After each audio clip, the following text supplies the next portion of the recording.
Just doing some packing up after a night out here on the Murray River. I've been away for a couple of weeks. Well, I've been around, but not here around. Our businesses have been pretty busy, and on the other channel, new phones have come out, so I've needed to dedicate a fair bit of time there. But I've come out here just to have a break. It really is one of my favourite things about getting out in the bush. It's basically disconnecting from everything. It's my favourite thing about it. But on our trip up to Canberra as part of our business, something became very evident to me, and that is people are really doing it tough at the moment. Like, I'm lucky enough that my income sources are not based on what's really happening here in Australia. My income is from a global audience. So what I mean by that is my income isn't affected, but all the rest of the outgoings are as affected as much as what everyone else is. Here in Australia, though, people are really struggling money-wise. And we throw around the cost of living words like it's almost become irrelevant now. It's because it's being used so much, but people are really struggling. You can get like mega pissed off about the situation that we're in, and you know as well as I do, it's not your fault and it's not my fault. It's the people who reside in Canberra and milk off the Commonwealth teat that's their bloody fault. And until such time that people like politicians and bureaucrats are held to the same laws of commercial law, that nothing will change. But this is not a political channel. I hate them all equally. My wife will tell you that. And if you're here in Australia, you have a family, even if you don't have a family, you know that you can't do the things that you used to be able to do. You don't buy the luxury items anymore. You don't go and take the extravagant holidays anymore, if you were doing that sort of thing.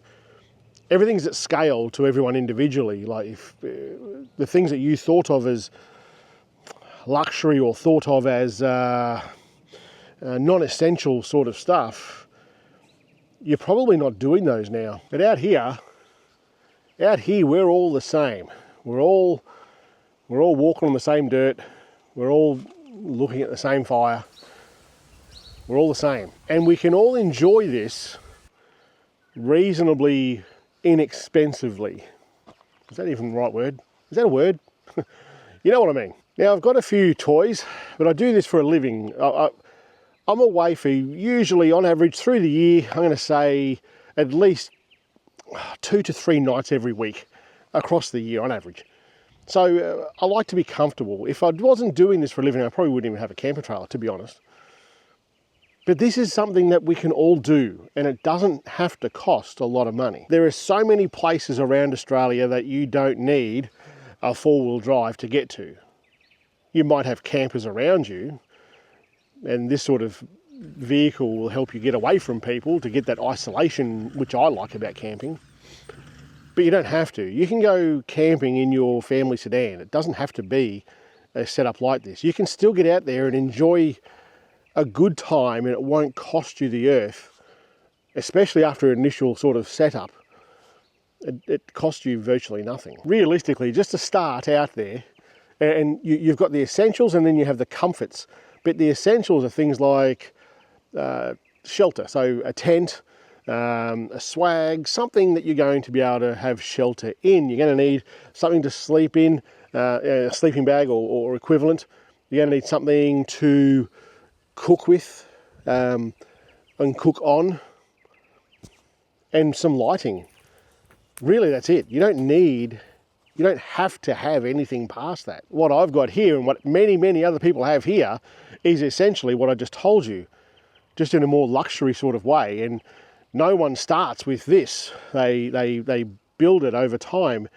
And if you're finding it hard at the moment, you go on to things like Adventure King's website, the 4x4 Super Centre. Look on Vic Off-Road. Look at products from like Sanhema. They're reasonably good quality stuff that are fairly inexpensive to purchase.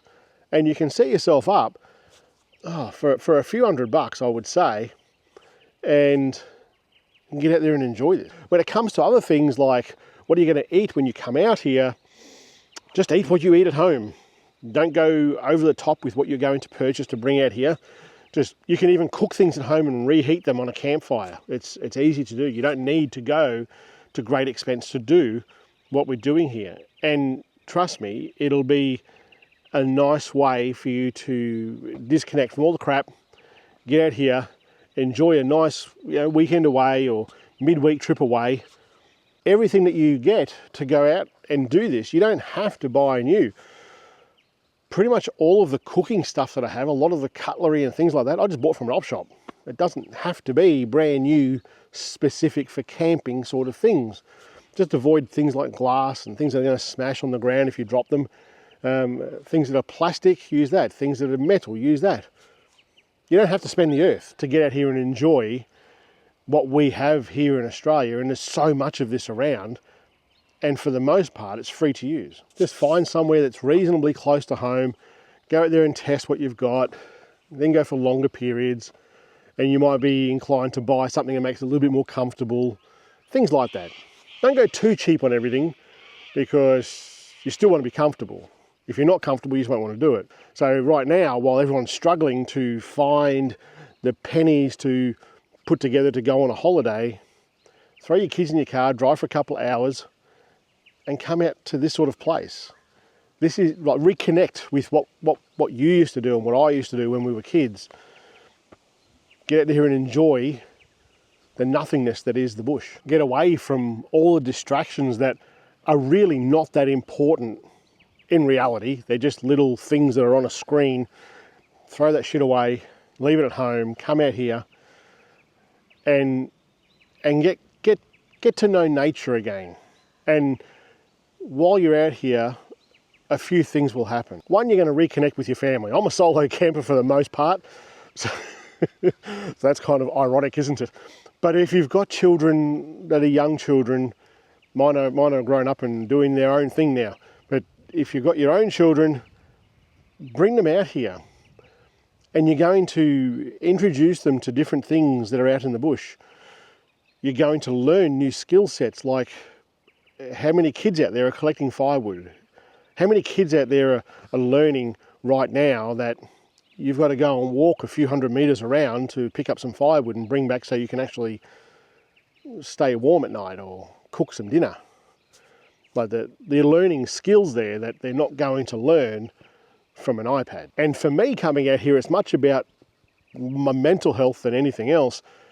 Sure, I come in here and work, and on this channel especially, I don't feel like it's work. I just like sharing what I do with you guys and giving my thoughts about different things and showing you how I would do certain things. But you're disconnecting from the idiot box on the wall telling you everything that you should be scared and worried about in the world. And it's amazing that once you disconnect from that and you're not being presented with all those scary things that they want you to see, you're not scared or worried anymore. It's just, you're out here and it's mint. It doesn't need to cost the earth. It is something that families all around Australia used to do. We used to go camping, we used to go on road trips. And now it's more about, I need to get to Bali, or I need to get to Thailand, I need to go wherever. Japan's becoming a bigger and bigger thing. But don't worry about that for a little while, especially while things are tough. Just come out here and enjoy this. You won't regret it.